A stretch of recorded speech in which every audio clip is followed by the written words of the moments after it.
আপনি যদি এখনও বিকাশ থেকে লোন না নিয়ে থাকেন, আপনার অ্যাকাউন্টে যদি বিকাশ লোন নেওয়ার অপশনটা চালু না হয়ে থাকে, তাহলে আজকের এই ভিডিওটি দেখুন। কারণ আজকের এই ভিডিওতে আপনাদেরকে দেখাবো কিভাবে বিকাশ থেকে লোন নেওয়ার যে অপশনটা সেটা চালু করতে হয়।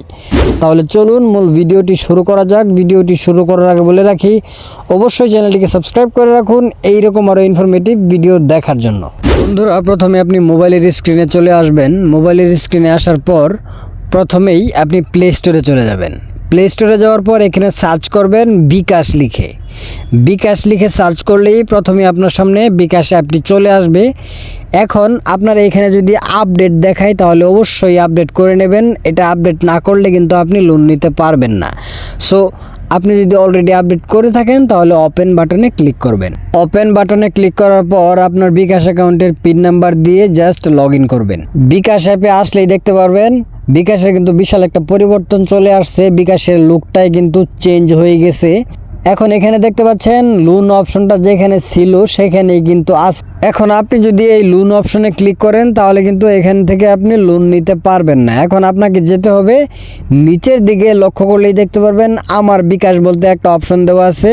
এই অপশনে ক্লিক করবেন।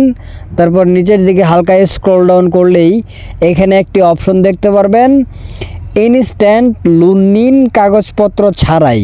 এই অপশনটা কিন্তু আগে ছিল না, এটা কিন্তু নতুন করে অ্যাড করা হয়েছে। যারা লোন নিতে চান তারা কিন্তু এখান থেকে নিতে পারবেন। এখন বিকাশ থেকে লোন নেওয়ার জন্য আপনাকে এই অপশনটিতে চলে যেতে হবে। এখানে ক্লিক করবেন। এখানে ক্লিক করলেই দেখতে পাচ্ছেন এখানে বলতেছে লোন নিতে আগ্রহী হওয়ায় আপনাকে ধন্যবাদ। মানে এখনও কিন্তু লোন নেওয়ার যে অপশনটা সেটা চালু হয় নাই। চালু করতে হলে আপনাকে 3টা কাজ করতে হবে। 3টা কাজ কি?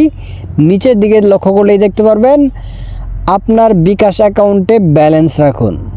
তারপরে রয়েছে পেমেন্ট ও অ্যাড মানি সেবা বেশি বেশি ব্যবহার করুন। এই 3টা কাজ কিন্তু করতে হবে। এই 3টা কাজ কি কি আপনাদেরকে আমি ভালো করে বুঝিয়ে দিচ্ছি, আপনারা অবশ্যই ভিডিওটা মনোযোগ সহকারে দেখুন। এখন 3টা শর্ত পূরণ করলেই কিন্তু আপনার বিকাশ অ্যাকাউন্টে লোন নেওয়ার অপশনটা চালু হয়ে যাবে। প্রথম শর্তটা হচ্ছে আপনার বিকাশ অ্যাকাউন্টে মিনিমাম 500 থেকে 1000 টাকা সবসময় রাখতে হবে, তাহলেই কিন্তু আপনার এই বিকাশ থেকে লোন নেওয়ার অপশনটা চালু হবে।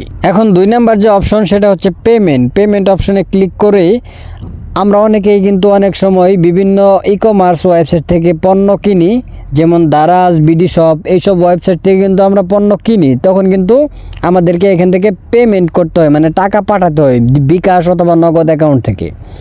এখন কোনো পণ্য কেনার সময় যদি আপনি বিকাশ থেকে পেমেন্ট করেন তাহলে কিন্তু আপনার লোন নেওয়ার যে অপশনটা সেটা কিন্তু চালু হতে পারে। এবং এই পেমেন্টের মাধ্যমে কিন্তু আপনার বেশি বেশি সেবা নিতে হবে বিকাশ থেকে, তাহলে কিন্তু লোনের অপশনটা চালু হবে। এখন 3 নাম্বার যে অপশন সেটা হচ্ছে অ্যাড মানি। অ্যাড মানিতে ক্লিক করলেই আপনি এখানে 2টা অপশন দেখতে পারবেন। একটা হচ্ছে ব্যাংক টু বিকাশ আর একটা হচ্ছে card to bKash. Bank to bKash বলতে আমরা ব্যাংক থেকে বিকাশে টাকা অ্যাড করতে পারবো, এবং কার্ড টু বিকাশ হচ্ছে আমরা বিভিন্ন কার্ড থেকে কিন্তু বিকাশে টাকা আনতে পারবো। আপনি যদি এই 2টা মাধ্যমে বিকাশে টাকা আনেন ব্যাংক থেকে অথবা বিভিন্ন কার্ড থেকে, তাহলে কিন্তু আপনার এই বিকাশ থেকে লোন নেওয়ার যে অপশনটা সেটা কিন্তু অটোমেটিক্যালি চালু হয়ে যাবে। আপনি যদি আমার এই ভিডিও অনুসারে 3টা নিয়ম ফলো করেন, অল্প কিছু দিনের ভিতরেই কিন্তু আপনার অ্যাকাউন্টে বিকাশ থেকে লোন নেওয়ার কিন্তু অপশনটা চালু হয়ে যাবে।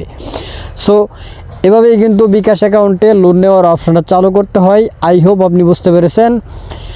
ভিডিওটি ভালো লাগলে অবশ্যই একটি লাইক করবেন, এবং এইরকম আরও ইনফরমেটিভ ভিডিও দেখার জন্য চ্যানেলটিকে সাবস্ক্রাইব করে রাখুন। দেখা হবে কোনো অন্য ভিডিওতে। সে পর্যন্ত ভালো থাকবেন, সুস্থ থাকবেন। ধন্যবাদ।